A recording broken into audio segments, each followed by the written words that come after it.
नमस्कार बंधुरा सकलके जानाई पिकु ठाकुर घरे आरेकटी नतून भिडियोते अनेक स्वागत। बंधुरा आज आमी तोमादेर साथे शेयर करब आमी प्रति बृहस्पतिवार मा लक्ष्मीर किभाबे पुजो अर्चना करे थाकी सेई पुजो पद्धति आमी तोमादेर साथे आजके शेयर करब। आशा करी तोमादेर आजकेर एई भिडियोटी भालो लागबे। आमरा नित्यदिनई मा धनलक्ष्मीर पुजो अर्चना करे थाकी, किन्तु आमरा प्रति बृहस्पतिवार चेष्टा करी मा लक्ष्मीके विशेषभावे पुजो अर्चना करार। देवी लक्ष्मी हलेन श्री सम्पद सौभाग्य समृद्धि और शांतिर प्रतीक। ताई प्रतिदिनई भक्ति एवं निष्ठा भरे मा लक्ष्मीर पुजो करार साथे आमरा यदि प्रति बृहस्पतिवार मा लक्ष्मीर घर स्थापन करे एकटु विशेषभावे मा लक्ष्मीके पुजो करे ओनाके तुष्ट करते पारी, ताहले देवी लक्ष्मीर आशीर्वाद आमादेर सकल कल्याण साधन हय एवं आर्थिक समस्या दूर हय। ताहले चलो बंधुरा पुजोर मूल पर्वे जाওয়া যাক। पुजो शुरू करार आगे प्रथमे निजेके आचमान करे नेब। ताई प्रथमे विष्णु स्मरण करे नेब। ताई बां हाते किछुटी गंगार जल निये नमो विष्णु नमो विष्णु नमो विष्णु এই বলে विष्णु स्मरण करे आबारो बां हाते किछुटी गंगार जल निये हाथ जोड़ करे बोलबो नमो अपवित्र पवित्र वा सर्वबस्तांगत विवा যশ্বরে পুণ্ডরীকাক্ষং সব্বাজ্য অভ্যন্তর সূচি নমো সূচি নমো সূচি নমো সূচি।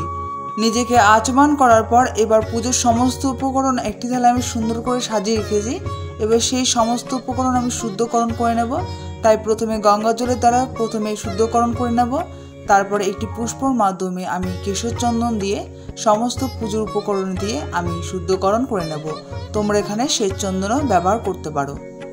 এরপর আজ যেহেতু বৃহস্পতিবার তাই মা লক্ষ্মীর আসনটি আমি ভালো করে পরিষ্কার করে আগের থেকেই মুছে নিয়েছি।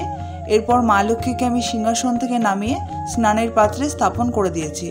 এরপর মা লক্ষ্মীকে স্নানের বস্ত্রটি পরিয়ে আমি মাকে স্নান অভিষেক করাবো।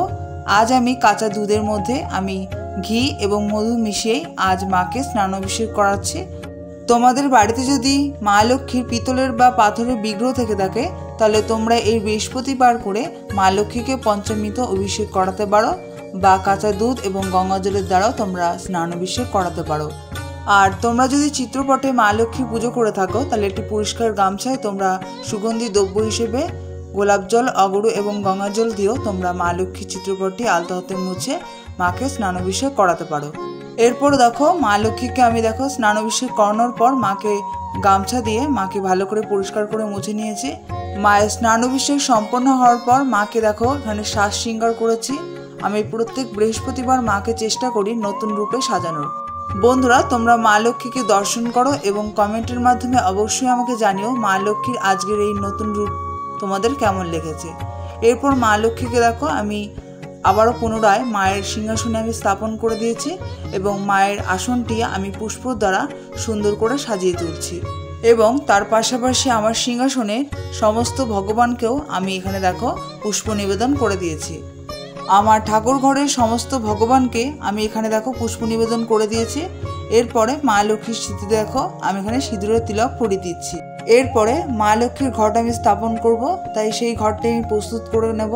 এই ঘরটি প্রতি বৃহস্পতিবার আমি মা লক্ষ্মীর সামনে স্থাপন করে এরপর তেল সিঁদুরের দ্বারা আমি সেই ঘটের ওপর একটি স্বস্তিক চিহ্ন এঁকে নিচ্ছি এবং ঘটের ওপরে 5টি সিঁদুরের ফোঁটা আমি দিয়ে দেব।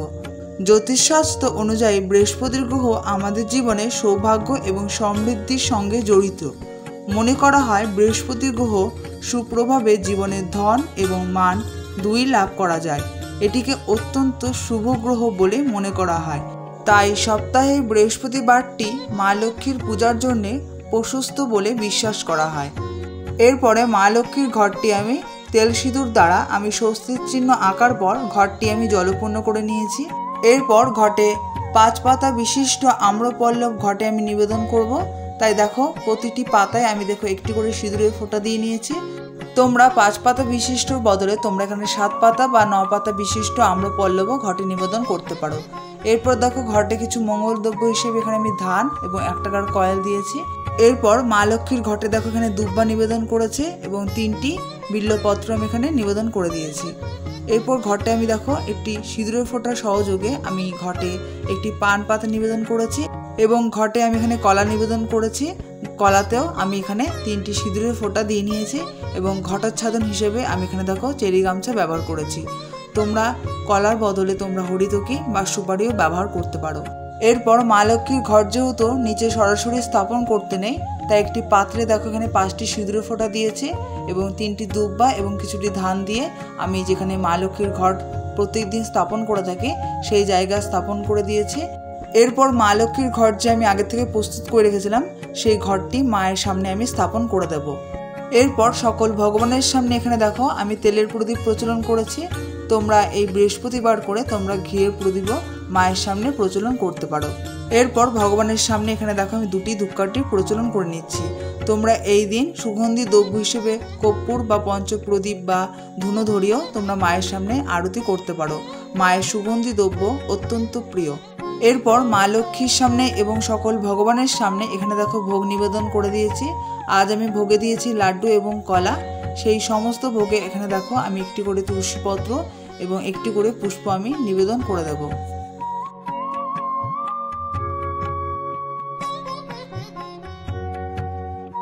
মা লক্ষ্মী এবং সকল ভগবানের উদ্দেশ্যে ভোগ নিবেদন করার পর মা লক্ষ্মীর চরণে আমি 3বার পুষ্পাঞ্জলি দিয়ে নেব। তাই চন্দন সহযোগে পুষ্প এবং বিল্লপত্র এবং দুব্বা সহযোগে হাত জোর করে বলবো, নমস্তে সর্বদেবানাং বরদাসী হরিপ্রিয়ে জাগতিস্তং প্রপন্নাং স্বামে ভুয়াত্ম চবাত। এই মন্ত্রটি আমি 3বার উচ্চারণ করে মা লক্ষ্মীর চরণে আমি 3বার পুষ্পাঞ্জলি দিয়ে নেব। এছাড়াও তোমরা এই মন্ত্রটি উচ্চারণ করেও মা লক্ষ্মীর চরণে 3বার পুষ্পাঞ্জলি দিতে পারো। পুষ্পাঞ্জলি মন্ত্রটি হলো এসো সচন্দন পুষ্পাঞ্জলি শ্রীলক্ষ্মী মাতৃকায় নমঃ। মা লক্ষ্মীর চরণে আমি 3বার পুষ্পাঞ্জলি দিয়ে মা লক্ষ্মীকে প্রণাম করে নেব। প্রণাম মন্ত্রটি হলো ওং বিশ্বরূপাস্য ভার্যাসী পদ্মে পদ্মালয়ে শুভে সর্বত্র পাহি মাং দেবী মহালক্ষ্মী নমস্তুতে। এই মন্ত্রটি উচ্চারণ করে মা লক্ষ্মীর চরণে প্রণাম করে নেব। মা লক্ষ্মীর চরণে প্রণাম করে এবং সকল ভগবানকে আমি প্রণাম করে মা লক্ষ্মী এবং সকল ভগবানকে আমি আরতি করে নেব। তাই প্রথমে তেলের প্রদীপ দ্বারা মা লক্ষ্মী এবং সকল ভগবানকে আরতি করে নেব। এরপরে ধূপকাঠি দ্বারা আমি সকল ভগবান এবং মা লক্ষ্মীকেও আমি আরতি করে নেব। এরপর জলশঙ্খ দ্বারা আমি আরতি করে নেব। এরপর পুষ্প দ্বারা আমি সকল ভগবানকে পুষ্প আরতি করে নেব। বন্ধুরা, প্রতি বৃহস্পতিবার আমি কিভাবে মা লক্ষ্মীর বিশেষভাবে পুজো করে থাকি এবং ঘট স্থাপন করে থাকি সেই পুজো পদ্ধতি আমি তোমাদের সাথে আজকে শেয়ার করলাম। আশা করি তোমাদের আজকের এই ভিডিওটি ভালো লেগেছে। বন্ধুরা, যদি আজকের এই ভিডিওটি তোমাদের ভালো লেগে থাকে তাহলে ভিডিওতে প্লিজ একটি লাইক করে অবশ্যই কমেন্টের মাধ্যমে জয় মা লক্ষ্মী লিখতে ভুলবেন না। আর বন্ধুরা, তোমরা যারা আমার ভিডিওটি আজ শেষ পর্যন্ত দেখলে তাদেরকে অসংখ্য ধন্যবাদ আমার ভিডিওটি আজ সম্পূর্ণ দেখার জন্য। বন্ধুরা, আমার এই ছোট্ট চ্যানেলে পুজো সংক্রান্ত সমস্ত ভিডিওগুলো তোমাদের যদি ভালো লেগে থাকে তাহলে কমেন্টের মাধ্যমে অবশ্যই আমাকে জানাতে ভুলবেন না পরবর্তী কোন পুজো সংক্রান্ত ভিডিও আপনারা দেখতে চান। বন্ধুরা, তাহলে আজকের এই ভিডিওটি আমি এখানেই শেষ করছি। দেখা হচ্ছে পরের ভিডিওতে। ধন্যবাদ।